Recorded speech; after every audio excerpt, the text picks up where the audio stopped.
നമസ്കാരം. അമേരിക്കയിൽ Donald Trump അധികാരത്തിലെത്തിയപ്പോൾ തന്നെ ലോകരാജ്യങ്ങളെല്ലാം ഭയന്നിരുന്ന ഒരു കാര്യമുണ്ട്. അത് സാമ്പത്തിക വ്യാപാര മേഖലയിൽ ട്രംപ് എടുക്കുന്ന നയങ്ങൾ തങ്ങൾക്ക് ഗുരുതരമായി ബാധിക്കുമോ എന്ന കാര്യം. കാര്യങ്ങൾ പ്രതീക്ഷിച്ച പോലെ തന്നെയായി. അമേരിക്കൻ ഡോളറിന് പകരമായി തങ്ങളുടെ സ്വന്തം കറൻസികളെ ശക്തിപ്പെടുത്തുക എന്ന പ്രവർത്തനത്തിലായിരുന്നു മിക്ക രാജ്യങ്ങളും. ഡോളറിനെ ഒഴിവാക്കി സ്വന്തം കറൻസിയിൽ വ്യാപാരം നടത്തുവാൻ ഇന്ത്യയുൾപ്പെടെ പല രാജ്യങ്ങളും ധാരണയിലെത്തുകയും ചെയ്തു. അതിൽ ഏറ്റവും ശ്രദ്ധേയമായത് പെട്രോ ഡോളർ കരാറിൽ നിന്ന് സൗദി അറേബ്യ പിന്മാറിയതായിരുന്നു. ഇപ്പോൾ ട്രംപ് നടത്തിയ പ്രസ്താവന ഒരു ഭീഷണിയുടെ സ്വരത്തിൽ തന്നെയാണ്.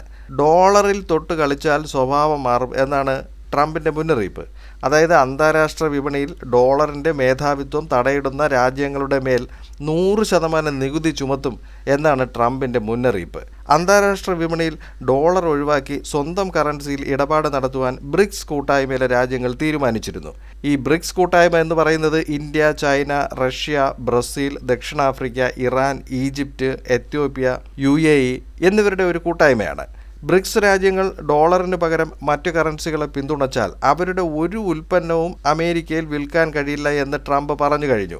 ഡോളറിനെ അന്താരാഷ്ട്ര വിപണിയിൽ ഒഴിവാക്കാമെന്നത് വെറും വ്യാമോഹമാണെന്നും ട്രംപ് കൂട്ടിച്ചേർത്തിട്ടുണ്ട്. ഡോളറിനെ ഒഴിവാക്കുവാനുള്ള ചർച്ചകൾ ബ്രിക്സ് കൂട്ടായ്മ നേരത്തെ നടത്തിയിരുന്നു. 2023 ദക്ഷിണാഫ്രിക്കയിൽ വെച്ച് നടന്ന 15ാം ബ്രിക്സ് ഉച്ചകോടിയിൽ ബ്രസീൽ പ്രസിഡന്റ് ലുലു ഡിസിൽവയാണ് ഈ ആശയം തുടങ്ങിവെച്ചത്. കഴിഞ്ഞ മാസം റഷ്യയിൽ കസാനിൽ നടന്ന ഉച്ചകോടിയിലും ഇത് ചർച്ച ചെയ്തു. ഇതോടെ ഇന്ത്യൻ രൂപയിലും റഷ്യൻ റൂബിളിലും ചൈനീസ് യുവാനിലും ഇടപാടുകൾ നടത്തുവാൻ ധാരണയായിരുന്നു. ഇന്നത്തെ സാഹചര്യത്തിൽ ലോകത്തിലെ വിദേശ നിക്ഷേപത്തിൻ്റെ 58% ഡോളറിലാണ്. ഭൂരിഭാഗം എണ്ണ വിൽപ്പനയും ഡോളറിലാണ്. ഡോളറിനെ ഒഴിവാക്കുവാനുള്ള നീക്കം ശരിക്കും തുടങ്ങിവെച്ചത് റഷ്യയാണ്. അതോടൊപ്പം ലോകശക്തിയാകുവാൻ ശ്രമം നടത്തുന്ന ചൈനയും കൂട്ടിനുണ്ട്. ഇന്ന് ലോകമഹാശക്തിയായി നിലകൊള്ളുന്നതിൽ അമേരിക്കയുടെ പ്രധാന കരുത്ത് ഡോളർ തന്നെയാണ്. 2ാം ലോക മഹായുദ്ധത്തിൻ്റെ അവസാന ഘട്ടത്തിലാണ് ലോകമെമ്പാടും ഉപയോഗിക്കപ്പെടുന്ന കറൻസിയായി ഡോളർ മാറിയത്. അതുവരെ ബ്രിട്ടീഷ് പൗണ്ടായിരുന്നു ലോകരാജ്യങ്ങൾക്കിടയിലെ പ്രധാനപ്പെട്ട വ്യാപാര മാധ്യമം. ലോകരാജ്യങ്ങൾ ഡോളറിനെ കൂടുതൽ ആശ്രയിക്കുന്നതിന് പ്രധാനപ്പെട്ട 2 കാരണങ്ങളുണ്ട്. ഒന്ന്, ഡോളറിലാണ് വിദേശ വിനിമയവും നിക്ഷേപവും നടത്തുന്നതിന് ഏറ്റവും അനുയോജ്യം. രണ്ടാമത്തേത്, ആഗോളതലത്തിലുള്ള വ്യാപാരങ്ങൾക്ക് ഡോളർ ഉപയോഗിക്കുന്നതിലെ സാഹചര്യം. ഓരോ രാജ്യവും അവരുടെ കരുതൽ നിക്ഷേപം ഡോളറിലാണ് സെൻട്രൽ ബാങ്കിൽ സൂക്ഷിക്കുന്നത്. ഇതിൻ്റെ അടിസ്ഥാനത്തിലാണ് അവർ തങ്ങളുടെ കറൻസികളുടെ മൂല്യം നിശ്ചയിക്കുന്നത്.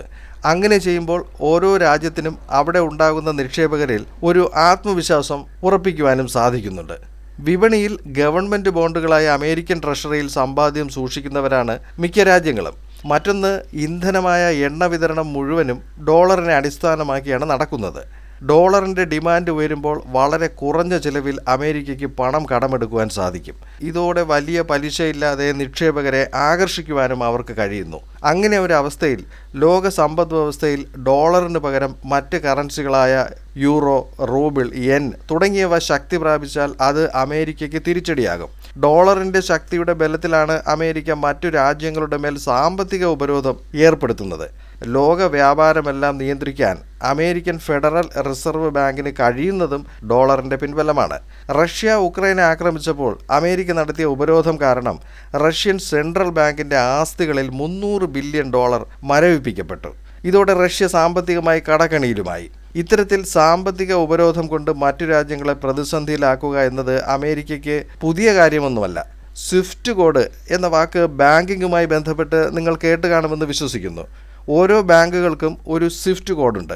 Society for world wide inter bank telecommunication എന്നാണ് അതിൻ്റെ പൂർണ്ണ രൂപം. വിദേശങ്ങളിൽ നിന്ന് പണമിടപാടുകൾ നടത്തുവാൻ സ്വിഫ്റ്റ് കോഡ് ആവശ്യമാണ്. നേരത്തെ ഈ സ്വിഫ്റ്റ് കോഡ് ഉപയോഗിക്കുന്നതിൽ നിന്നും റഷ്യയെയും ഇറാനെയും വിലക്കിയതോടെ അവരുടെ ധനവിനിയോഗം തടസ്സപ്പെടുകയുണ്ടായി.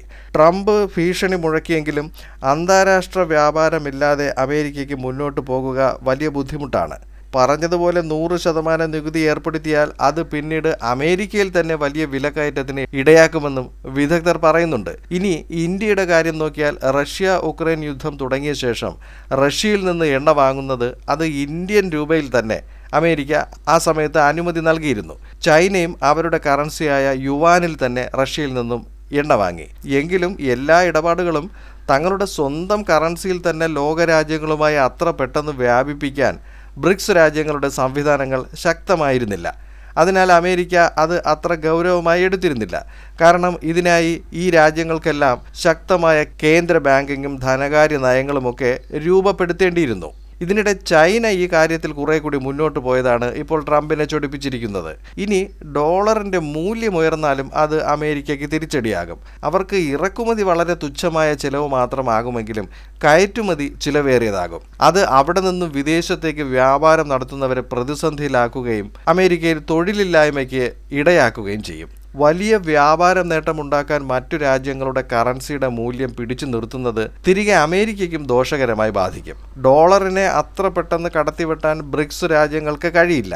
എങ്കിലും അത് പതിയെ മറ്റു കറൻസികളുമായി ബാലൻസ് ചെയ്തു പോകുന്ന അവസ്ഥയുണ്ടാക്കും. ബ്രിക്സ് രാജ്യങ്ങൾ തമ്മിൽ ചേർന്ന് തങ്ങളുടെ ഒരു കറൻസി നയം രൂപീകരിക്കുന്നതിൽ ഇന്ത്യ വലിയ പിന്തുണയൊന്നും ഇതുവരെ നൽകിയിട്ടില്ല. ഡോളറിനെ ഒഴിവാക്കിയുള്ള ഇടപാടുകൾക്ക് ഇന്ത്യ അങ്ങനെ മുതിർന്നിട്ടുമില്ല. എന്നാൽ ഡോളർ അധിഷ്ഠിതമായ ഇടപാടുകൾ നടത്താത്ത രാജ്യങ്ങളുമായി മാത്രമാണ് ഇന്ത്യൻ കറൻസിയിൽ ഇപ്പോൾ വ്യാപാരം നടത്തപ്പെടുന്നത്. സ്വിഫ്റ്റിന് പകരം മോസ്കോ കേന്ദ്രമാക്കി പടിഞ്ഞാറൻ രാജ്യങ്ങളുമായി ഇടപാടുകൾ നടത്തുവാനുള്ള ഒരു സംവിധാനത്തെപ്പറ്റി റഷ്യ പുതിയ താൽപ്പര്യം മുന്നോട്ട് വെച്ചിട്ടുണ്ട്. ഇതൊക്കെയാണ് ട്രംപ് ഇപ്പോൾ നടത്തിയ പ്രസ്താവനയ്ക്ക് പിന്നിലുള്ളത്. ഇതിനിടെ ട്രംപിൻ്റെ നയങ്ങൾ കൊണ്ട് ഇന്ത്യക്ക് നേട്ടമുണ്ടാകുമോ എന്ന് ഉറ്റുനോക്കുകയാണ്. കാനഡ, മെക്സിക്കോ എന്നിവരുടെ ഉൽപ്പന്നങ്ങൾക്ക് 25% അധിക നികുതിയും ചൈനീസ് ഉൽപ്പന്നങ്ങൾക്ക് 10% അധിക നികുതിയും ട്രംപ് പ്രഖ്യാപിച്ചതോടെ അത് ഇന്ത്യൻ വ്യാപാരങ്ങൾക്ക് കൂടുതൽ ഗുണകരമാകുമെന്നാണ് പ്രതീക്ഷ.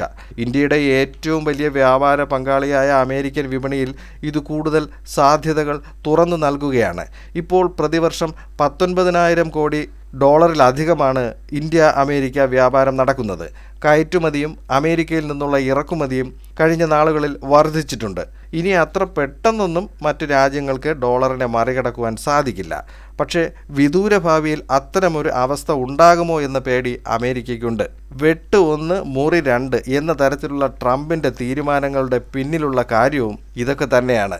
മറ്റൊരു വീഡിയോയിൽ മറ്റൊരു വിഷയവുമായി വീണ്ടും കാണാം. ചാനൽ സബ്സ്ക്രൈബ് ചെയ്യുക. വീഡിയോയ്ക്ക് ലൈക്ക്, കമൻറ്റ്, ഷെയർ എന്നിവയൊക്കെ നൽകുക.